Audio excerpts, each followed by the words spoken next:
Hi guys! So, nagbabalik tayo sa vlogging. Vlog yun! Nag-vlog pa nga. Dahil mahilig rin naman akong mag-video-video. Alam nyo naman guys, ang dami ko ng video dito sa Facebook na pinopost. Puro video ni Chase at kung ano nung mga kalokohan na ginagawa namin. So, eto, balak ko sa Facebook ko muna i-upload. Then, saka ko i-upload sa YouTube account ko. Quick story muna tayo bago tayo magpasilip ng ating bahay. So ngayon guys, parang ang kwento natin ay matalambuhay. Oh! Ayan, continue tayo kasi tinatawag tayo ng aking panganay. So eto nga guys, bago matayo tong bahay na to, ang daming pinagdaanan ng bahay na to. Kahit mga ilang buwan lang tong na ginawa or na standby, ang dami talagang nangyari sa bahay na to. Bago ko ikwento sa inyo yung buong kabuuang nangyari dito sa bahay na to, kikwento ko muna sa inyo kung paano kami nag-start ng asawa ko. Nag-start kami na tumira sa biyanan ko. Sasama kami nung 18 years old ako dito sa biyanan ko. So, matagal-tagal rin kami nagsama dito. Ilang years din na tumira kami dito. At naisipan ko ngang bumukod. Ayun nga. Bumukod kami guys. Tapos, tiyempo namang may pinauupahan si mamang bahay sa Latero. Yun ang first na namin. Nagbukod kami. 2017, naalala ko pa. 2017, nag-start kaming tumira doon sa Latero sa pinaupahan ni mamang bahay dahil nawala na nga yung umupa, kami ang pinalipat niya nang walang bayad. So, pero yung walang bayad na yun, syempre kargado pa rin ng budget namin dahil syempre iisipin mo kung paano kami magbabudget dahil yung time na yun, yung asawa ko ilang buwan walang sahod. Hindi pa kasi siya nare-regular sa trabaho niya. So, ang nagtatrabaho ay ako pa lang. Nagtatrabaho ako dati sa dental clinic as dental assistant. Tapos, pinagkakasya namin yung sahod ko ng isang buwan. So, ngayon, ang nangyari, first time naming magbukod nang wala kaming pera. So, umaasa lang ako sa sahod nun at bali ako ng bali ng panggastos namin kasi pag hindi ako magbabali, magugutom kami. Then next naman, na nangyari, bumalik kami dito sa biyanan ko, bumalik kami ng bahay dahil nga medyo hirap na at tinanggal na yung dating bahay na tira namin dun sa mama ko sa pinauupahan niya. Giniba yun dahil relocate ba ang tawag dun? Basta babaguhin siya kasi may mga may-ari na ng lupa na yun. Pero ngayon doon na sila mama nakatira kasi tinirikan na nila ng panibagong bahay nila. So ngayon bumalik kami dito sa biyanan ko pagkatapos ng mga ilang months din. Naisipan ko na namang magbukod. Sabi ko sa asawa ko, kaya na ba tayo magbubukod? Kasi nga, gusto ko yung feeling na na gusto mo magkaroon ng sariling gamit. Yun sa masasabi mong sa'yo talaga. Tapos yung gusto ko ng tahimik na buhay lang, ganun. Yung kami-kami lang. Kami lang naman para maging parang peaceful, maging masaya kung ano yung makakaya namin gawin sa isa't isa. Ayun. So, eto na nga at 2023 nag-start naman kaming bumukod ulit doon sa DSM Mambuguan, DSM Mambuguan. Yun, doon kila tita. Maliit lang siya. Ay, ang sasabihin ko pala sa inyo dati yung tinirhan namin yung first, sobrang liit. Pinagkakasya lang namin yung mga sarili namin nung time na yun, tsaka yung mga gamit namin kasi hindi naman sa sobrang dami, pero marami na rin kasi. Tapos, maliit lang talaga yung pesto. Pero okay na kasi tatlo lang naman kami dahil si Region lang naman yung unang-unang kong anak. So, ngayon, second na pagbubukod namin, dito na kami sa DSM Mambuguan. Maganda rin yung pamumuhay namin doon. Medyo okay naman kasi maganda naman yung pasok ng kaperahan namin. Maganda yung pasok ng pagpa-budget. nakakakain naman ng 3 beses sa isang araw. So, yun. Tsaka masarap talaga sa feeling na nakakapundar kayong mag-asawa. Nakapundar kami ng ref na, alam mo ba yung ref na nabili namin? Tago 1K lang yun, pinaayos namin siya. Pero mas napamahal pa kami ng gastos. Dapat pala bumili na lang kami ng second hand, pero yung long term na ref, yun. Ngayon, pinachap-chap na namin. Kasi hindi na siya gumagana. Yun na pa naman yung first na namin, ref namin. Tapos ngayon, nakapundar kami ng aircon, nabili rin namin siya second hand. Not bad na rin guys, kasi ang mahalaga dun, nabibili nyo yung mga dapat nyong bilhin yung mga pangangailangan nyo.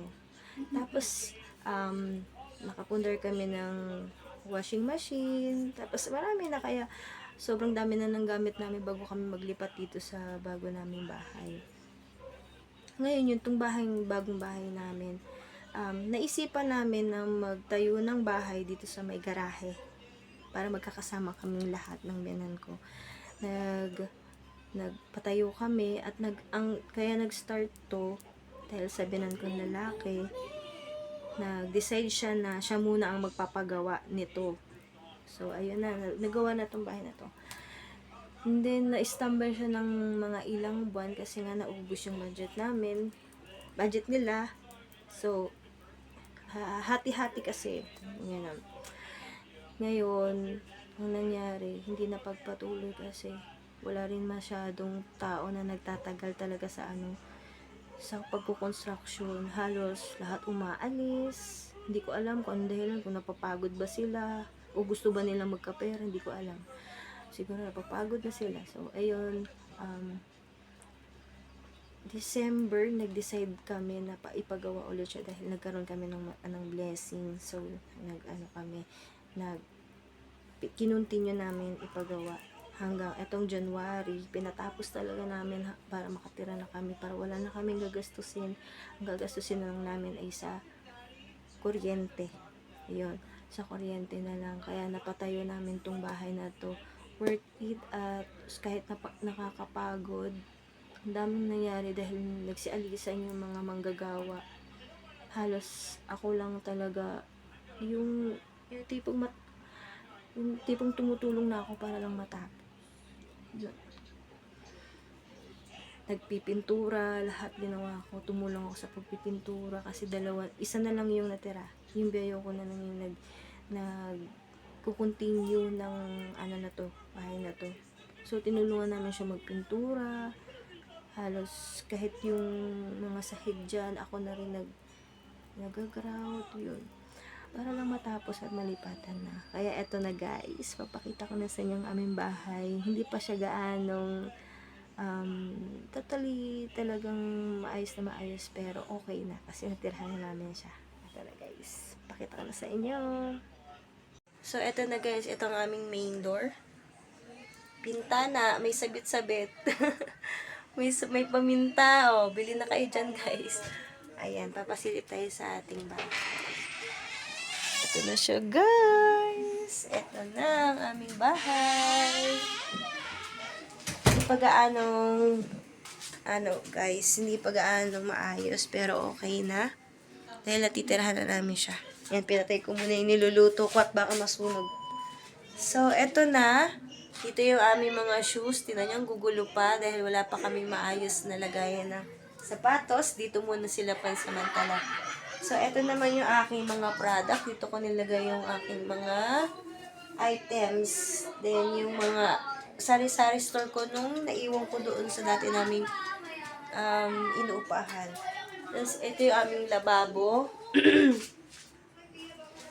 Medyo makalat yung aming lababo.